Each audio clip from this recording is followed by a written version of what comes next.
Happy 10 years, everybody. Hey guys, what's up? It's BigJackFilms here, and welcome to this special live stream. We are officially on air, and today we are celebrating our 10-year anniversary on YouTube, and this is a big event for us. So we figured we'd celebrate by talking to you guys. If you guys have any questions about our films or our reviews and everything, we'll be happy to answer them. So yeah, it's been 10 years since I've been on YouTube, and a lot has changed since 2007 when I aired my first video. And let's see who's in the chat. Hi Bob, hi Huey, hi TD Camper, Grevin, Nick. Good to see you guys here. So yeah, it's been 10 years on YouTube. A lot has changed since 2007. I guess I'll start off by doing essentially like my story, essentially how I got on YouTube. I was 15 years old, and I was just starting around second year in high school. And I knew about YouTube and everything, and I was making films beforehand using a crappy DVD cam and everything. A lot of my old films are very crude, and some of those you'll see later on on this channel. But I didn't really get into YouTube until I saw the likes of people like The Angry Video Game Nerd, Nostalgia Critic especially, even Irate Gamer I thought was okay, even though it's kind of a sin to say nowadays. And there were other people out there, you know, Forcefire 101, and a few other people out there that I was heavily inspired by when making YouTube videos. And a lot of my early films were essentially Lego films, like old Lego films, which is why you see so much Lego behind me. And I thought, you know, I don't know how to do this YouTube thing. I have no clue how it's going to go. But one of the things I started to do when I got a computer for myself and everything, and I did use Windows XP back then, was I used an older computer program, which was Lego Studios. If you guys don't know what Lego Studios is, it was a series of sets that were actually produced by Steven Spielberg. And he created these sets along with like a Lego webcam in order to create, make their own movies and share them online. So I had an older formatted version of this on Windows XP. So I used that to start doing better Lego films and stop motion and everything. And essentially, I thought I'll put some of my stuff on YouTube, and I doubt I'll get anybody there. So I launched the channel on November 20th, 2007. And basically, my first video I ever did was going to be part of a series which I never finished after the second episode, which was what I called Lego Pirates of the Seven Seas. Now, it was essentially Lego Pirates, but it's total shit. I'll be honest, the film is total shit. But it was kind of a remake of an older film I did on a DVD camera, and it was essentially you know, like no stop motion and everything. It was like auto syncing and everything, and it's absolutely terrible. I have it on my computer, and I plan to edit it one day into like a film for you guys. And keep in mind, my old films suck ass, as you could probably tell from that montage. So I essentially tried to remake it on Lego Studios, and I basically split it into two parts because this is before I had access for like 10-minute videos or longer. Most of the videos had to be 5 minutes, so I had to split it in two parts. And I thought I was going to continue it, but eventually I never did. And that was essentially my first two films that I essentially put on YouTube. And you will see actually that film this coming week on the 27th. You will see kind of a remastered version of the film where it's all a single film and not a two-parter or anything. And I went ahead and fixed it up a little bit because originally when I posted it, it had Hans Zimmer's Pirates of the Caribbean soundtrack, and even back then it got flagged for copyright. So that was my first film. And then after that, even before I did my own fan film remake of Kong, I actually was trying to remake Kong before YouTube, before all that. My first attempt at a remake was again using a DVD camera, Lego figures, and some of the Playmates Kong, Eighth Wonder of the World action figures. And I did that once, and it was more spoofing the King Homer episode essentially. And unfortunately, that version is completely lost, so you won't be able to see that. But then I remade it again. I tried to remake Lego King Kong again, but this time it was using Lego Studios, and it was what I call Lego King Kong Crappy Edition. And essentially what I did was I did it very crude stop motion. I still used action figures for the dinosaurs because I didn't have access to any of the Lego dinosaurs yet. And there were some parts where it was actually a gorilla suit that I had for a while that I just laid over, and then I had a hand holding the and everything. That was split into 3 parts, again, because of the 10-minute rule on YouTube. And I basically I've actually gone back and I fixed it up. And I basically have put it now as a single film, and that will also be released down the road. So that was my next big film that I worked on after the Lego Pirate series. I also did a Lego Star Wars film, which is god-awful. And again, you know how people say Star Wars special editions? This one I call the Star Wars Crappy Edition. A lot of these you're going to see amplified as Crappy Edition because they're just total garbage. So that was one film that I did. And I basically made that, which was the Star Wars film. So that will also be coming out at some time. But really, the series that actually really started to spark a lot of people coming in on YouTube was my Lego Castle series.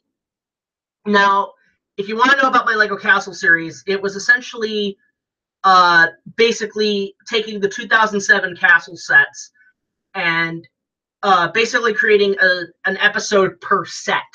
So I created these like little animated episodes and everything, and then it expanded into more and more of an episodic series because I was posting these once a week, and they were getting some pretty decent views.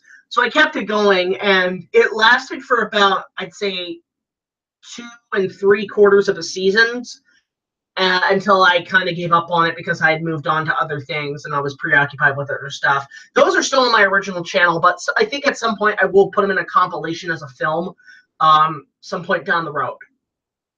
And after that, we're heading into more 2010. And 2010 was a big year for me because that's when I decided I want to try to remake Kong again. So I basically created what I call Lego King Kong 1933. That film was one of my biggest successes, gaining about a couple 100,000 views. And it's basically a retelling of the 1933 film, but done in a like with Legos and everything. And at the time, I didn't have access about whatchamacallit, I didn't have access to any of the Lego dinosaur sets. So all I had to work with was the Lego Dino Island figures and the for Kong, because the Lego Legends of Chima Giant Gorilla didn't come out yet. And I didn't have it yet. I basically switched it over to using a Lego Rock Raiders Rock Monster for Kong because at the time the Chima set wasn't out yet. So that film was, I actually think I'm pretty proud with that film. I think overall that was pretty damn good. And then after that, the next film I did was Lego Jaws, and that video reached 1 million views in the past 7 years since it came out. And that's probably my biggest accomplished achievement, was doing that Lego Jaws reenactment. Now, again, a lot of these you're going to see on this channel now, so be prepared for some kind of reruns in the future. And then this is an interesting story. I want to bring this up. The next Lego reenactment I did was Casablanca, with that was a retelling of the classic film with Humphrey Bogart. I actually did it because for my grandmother, because that was her favorite film of all time. And I was making this like, oh, I'm going to show it to Grandma and she's going to like it and everything. Prior to its release, about maybe a month before its release, my grandmother died. And it was before she could see the film. And for me, that was devastating. My family, it was devastating. And at the time, I had pretty much, I finished the film like right after she died, essentially. And I knew before I premiered it on YouTube, I wanted to show it at her funeral. So we showed it at my at her funeral, and it got a standing ovation, which I could not believe. And a lot of people liked it. I made a speech and everything, and then I put it on YouTube as kind of a tribute to her. And I just think it's kind of ironic that she basically, like, I made it for her, but she dies before she can see it. And that's probably the worst thing that can happen. So after Lego Casablanca, I did Lego Jurassic Park. Again, one of my most popular videos at 500,000 views.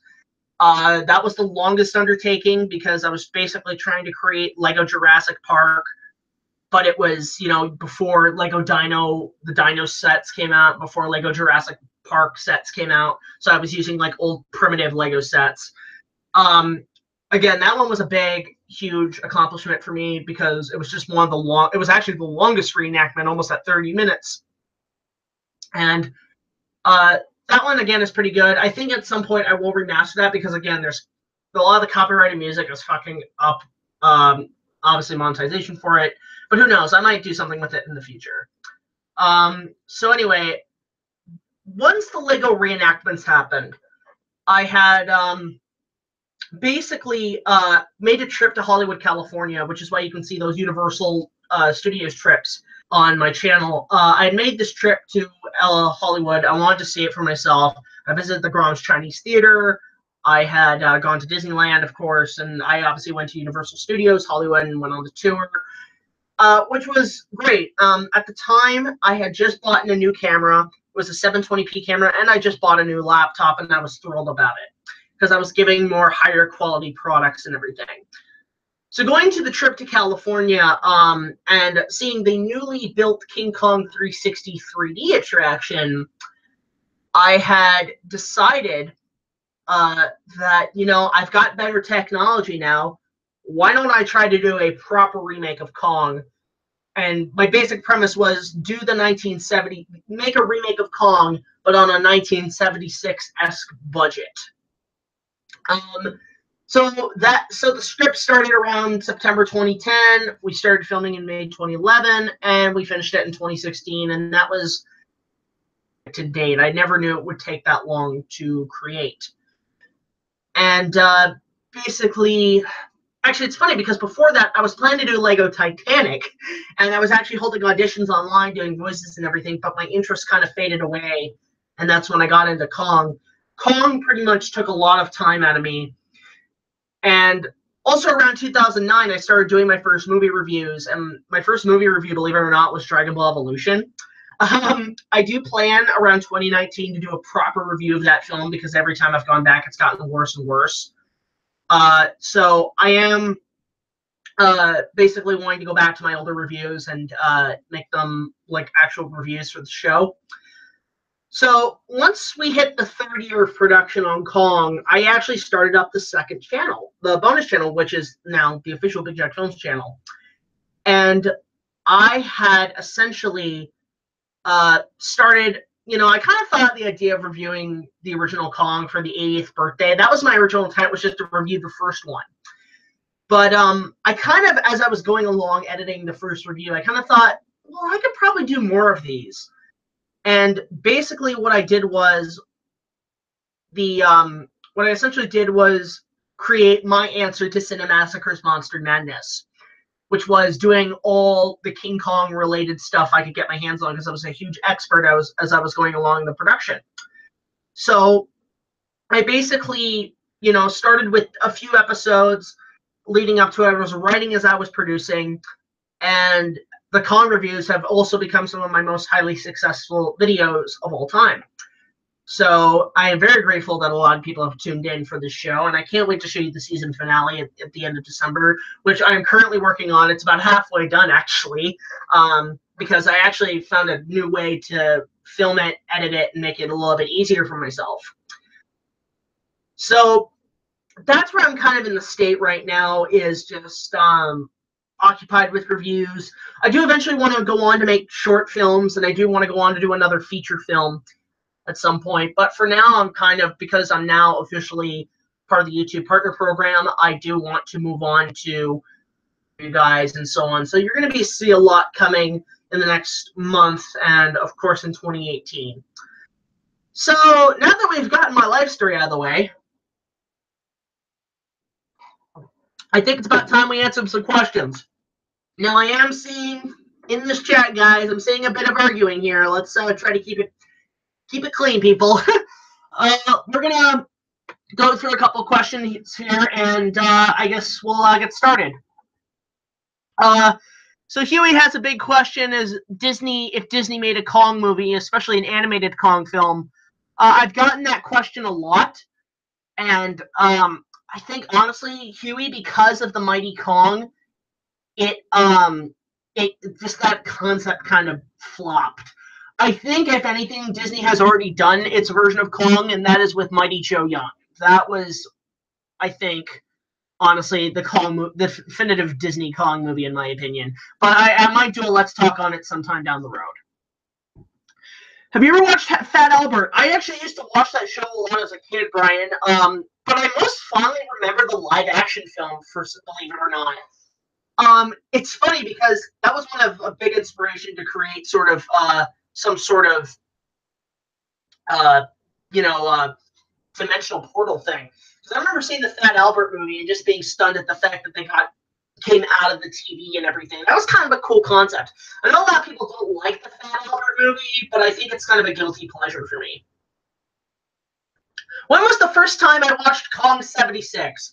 The first time I watched it, I believe, was on television on VHS with my uncles and everything. And I remember at the time it scared the shit out of me. So, I mean, at the time, I didn't really care much about it.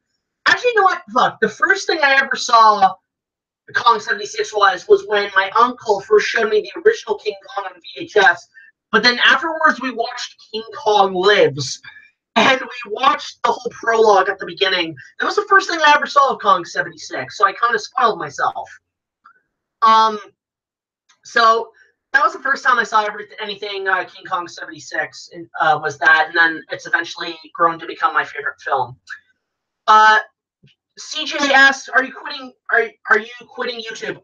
Hell no, I'm not quitting YouTube at all. I've actually just started to make it more of a job for myself by giving you guys videos and everything because it's part of the monetization. However, if you want to help me, make it more of a job, you guys, link below. You can go check out our Patreon and support the channel. You get a few rewards and so on. So just throwing that in there. So let's see. Hey, Jack, I need some tips of how to make a movie because I'm making a King Kong movie and I already have a lot of the script and storyboards. I got many ideas. The first thing you need, Moan King, is depending on how much you want to spend, you need a budget. For me, I don't really put a budget in front of me. I actually like to spend as I go along and then add up how much it costs at the end of the day. It depends on what you want to do for effects. If you're doing stop motion, you want to maybe invest in some, joints and some foam, latex. You might want to invest into some plasticine, which is what I use. That's the cheapest way. If you're going with guys in suits, chances are you might want to go with getting a gorilla costume at a local Spirit Halloween or something. You basically want to collect as you go along, and you want to draw, and you want to take your designs and basically think, how can I make this costume? How can I make this set piece and everything? I try to go on the cheap, in my opinion. If you want some good kind of tutorials of how to build stuff for cheap and everything, I would suggest either Backyard Effects or Homemade Movies on the Cinefx YouTube channel. They kind of have cool ways of how to do a low-budget films on a very cheap price. All right, what would happen if Inuyasha was running a Tyrannosaurus Rex? I'm just picturing that right now. You'd have to be on a lot of drugs to picture something like that, but it sounds fucking awesome. And I'm also picturing a lot of Led Zeppelin in the background. If King Kong was real in real life, what would you do, say, or think, or do? I'd go down to the scene and film the damn thing. And I would also, say they're trying to kill the thing. I'd probably try to stop them, say, hey, you can't kill this thing. Try to do something else with it. Learn from Harambe, my friends. But yeah, honestly, I would actually either get a camera, go outside and film it, or I would try to run as far away as possible. I have no idea. It's the same thing with Godzilla. If I saw Godzilla, I'd be like, fuck, I am out of here. Bob Griffin asked, did you watch The Wolfman in 2010? I own it, but I haven't really fully watched it yet. I've heard great things about it, though. In my opinion, that's where the Dark Universe should have started. That or the Brendan Fraser Mummy movies, which, by the way, the Dark Universe looks like it's not going to happen. So, way to go, Universal. You suffered Marvelitis, and you paid for it. So, let's see what else is happening. Okay, again, guys, I would appreciate you guys not arguing, please. Let's not argue on this chat. I appreciate that. And good for you, Mon. You got a few people to be in the movie. Hey, Jack, which is worse, Jaws 3 or Superman 3?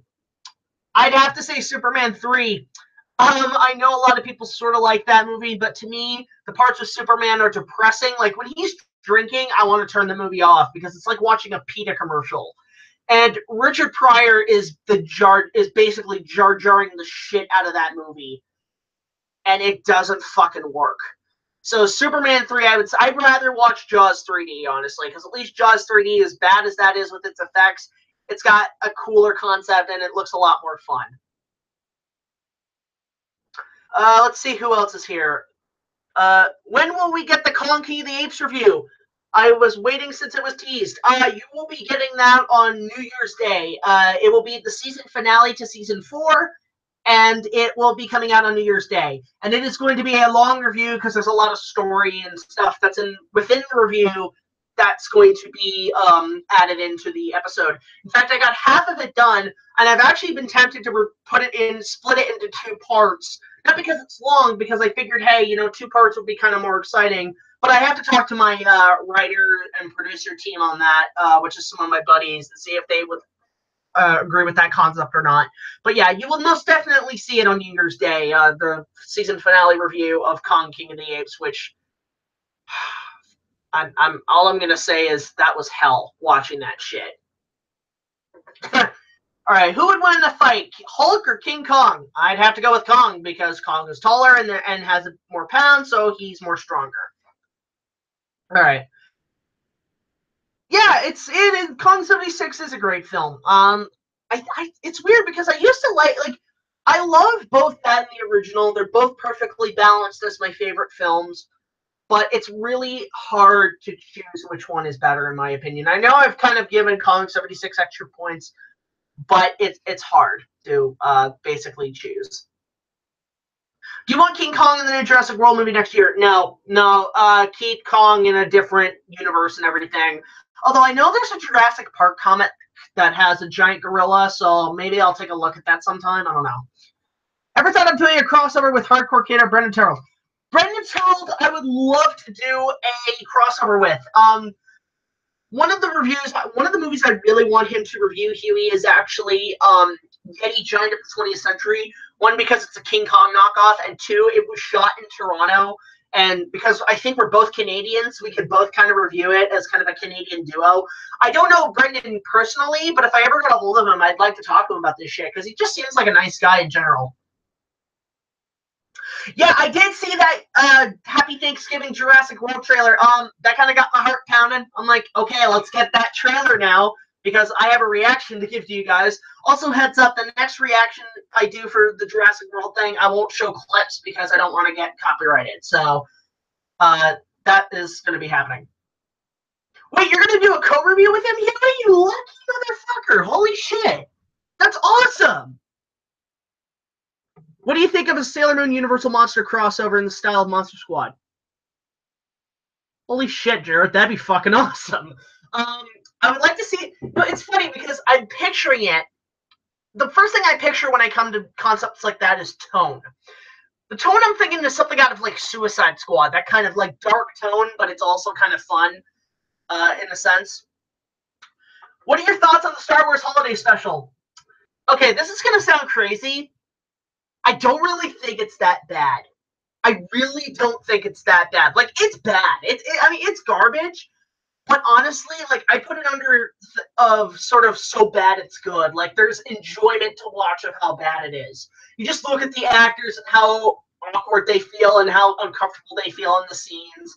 And it's just it's a guilty pleasure for me for how it's so bad it's good, in my opinion. The Star Wars Holiday Special, and I will review it at some point for the Star Wars Saga reviews, but that won't be for a few years. But man, that movie, this is fun. I actually just watched the Riff Tracks version of it the other day, and I thought it was fucking hilarious. What they did there. So yeah, Star Wars Holiday Special, in my opinion, guilty pleasure. Jack, do you ever plan to re-review the Batman movies when the Batman comes out? You know what I thought about re-reviewing the Batman movies? Because I don't think, because at the time I made them, they were in a rush before Dark Knight Rises came out. And I think at some point I did want to go back and review them because I feel like I could talk more about them because I love Batman. Batman's my personal favorite superhero, and it's something where I want to discuss more details about the productions and everything about it. I think I'll start with the live-action films and move up to animation later on. Since there was a Hanna-Barbera attraction at Universal Studios Florida, what's your favorite Hanna-Barbera cartoon? I love the Flintstones, in my opinion. The Flintstones is the best Hanna-Barbera cartoon. And actually, at some point, I do want to review the live-action Flintstones movie because I think that movie gets a lot of negative crap. It was one of my favorite movies as a kid, and I really like the Flintstones movie with John Goodman and Rick Moranis. So I think at some point I would like to review that at some point as the Flintstones movie. I already celebrated Thanksgiving, Moon King, because Canada actually has it early in October. How do you feel about Justice League failing to live up to the productions? Okay, you know what it is? I think with Justice League is, I think a lot of people are saying it's good, but the problem is it's got so much negative rap because honestly, can I be honest? I think Rotten Tomatoes are a bunch of Marvel lovers. They love Marvel and just despise anything else that tries to be Marvel, essentially. And it's not against DC. DC, I'm trying to give a shot. I'm giving a shot every chance I get. I've yet to see Wonder Woman and I've yet to see Justice League, but from what I gather, people like it, but there's just been so much negative feedback from it, from how much of a production disaster it was, in terms of a production mess it was, that nobody's wanting to go see it because they think, wow, it's just been a mess. I guess it's going to suck. But that's not the case. The movie's good. Bring on the Bradley. Oh, man, if Bradley was here, he would laugh his ass off. That'd be funny. I have yet to see it, Gavin. I've yet to see it. Just seeing other questions. What Universal monsters would you like to see in a cinema? Maybe Dracula would probably be good for that as a villain. I always see Dracula as a villain. What would happen if... Oh, man, these crossover questions are getting crazy. No, it's not necessarily I hate Rotten Tomatoes. It's just the fact that they don't give DC a chance at all is the thing. I think it's just they're literally bowing down to Marvel, or Marvel's probably paying them under the table. I have no idea how Rotten Tomatoes works. In my opinion, I wish people would not take Rotten Tomatoes so seriously. It's not the God, judge, jury, executioner of films. I really don't think that. It's the people's opinion, not a website. So that's the thing. So, I mean, Rotten Tomatoes, I'm just telling Hollywood, don't take it seriously. It's not the God and decision maker of what happens to your movie. That falls into the hands of the public. So, yeah, that's the thing. So Rotten Tomatoes is not to be taken seriously, but I do think they might be sucking Marvel's dick a little bit. If the Monster Squad gets a remake, who do you think should direct it? And J.J. Abrams, I think, would do a good job on that. I think he would do pretty good on that sort of take.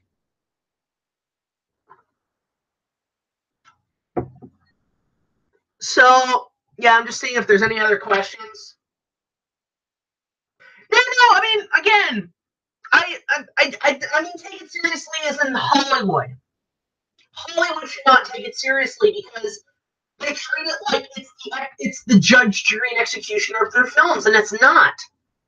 It's not the judge, jury, executioner of films, but I think just the fact that they treat it almost very godly is what bugs me, is that they treat it like, oh, all hail the great god of the tomato meter.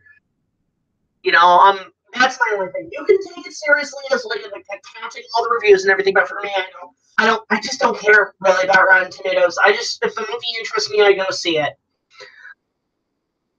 Let's see, what other questions do we have here? I've seen bits of the Monster Squad, but it's on my to-do list. For Carnotaurus, I would like to see them go with the chameleon DNA, in my opinion. So I think we're going to have time for a few more questions, and then I'm going to pull out of here because I got to get back to work, and it's getting a little late, and I'm tired. So I'm going to read about 3 more questions. Seem fair? It's like 3 wishes, 3 questions. So fire them away, and I'll pick the ones I like. I'll choose. Thank you, Mom King. Thank you very much. Just wait for the questions. Do you play Castlevania games? Yes, I've played the first one and I played the 4th one, and I personally really like the 4th one. The 4th one is a lot of fun to play, and it is by far the best Castlevania game. And I'm still waiting for maybe Universal to say, hey, can we make a movie on Castlevania? I mean, they kind of own Nintendo now, so hey, make a. There you go. There's how you can make your Dark Universe happen. Do a Castlevania movie and make that the start of the Monsterverse. There you go. 2 birds with 1 stone. You're doing Universal Monsters, and you're also doing a thing with Nintendo. So there you go. I don't know if I didn't know there was a market for T-shirts with my channel. Maybe.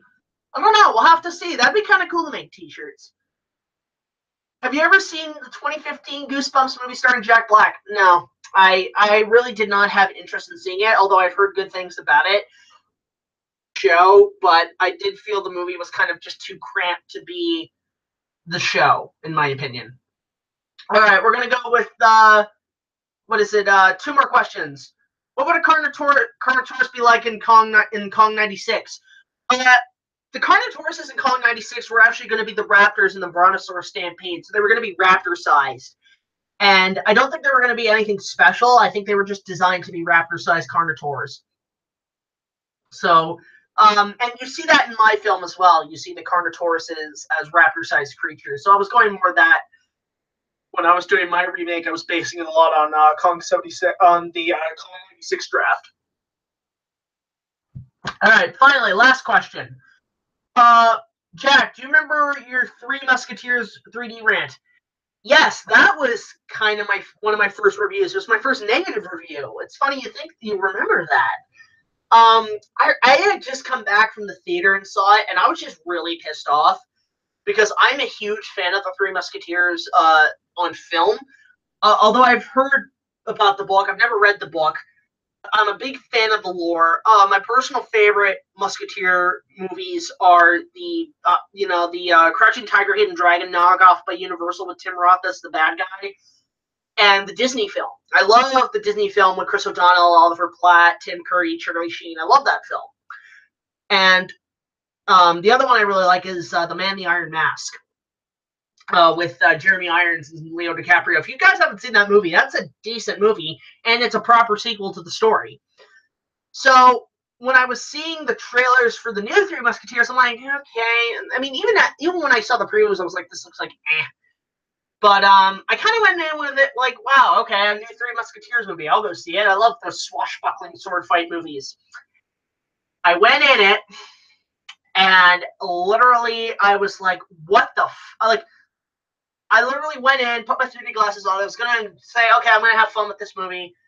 And I'm literally looking at this thing going, what the fuck is this? Because there's just so much stupid shit in that movie that makes no goddamn sense.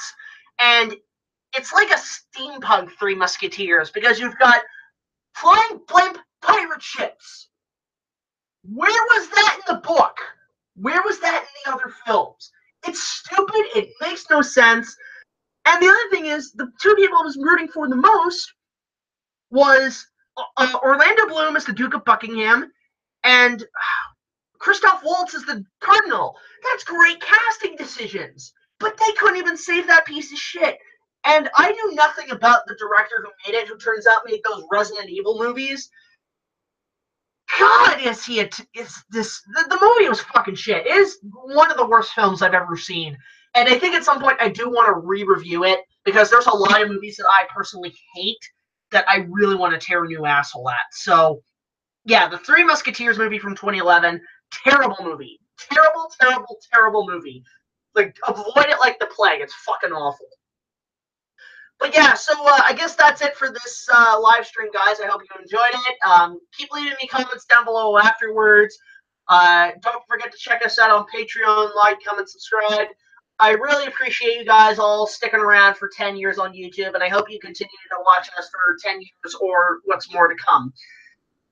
Next video, guys, which will probably be Lego Pirates of the Seven Seas, which will come out on November 27th. Like, comment, subscribe, support us on Patreon, and I will see you guys later. This is BigJackFilms, signing off.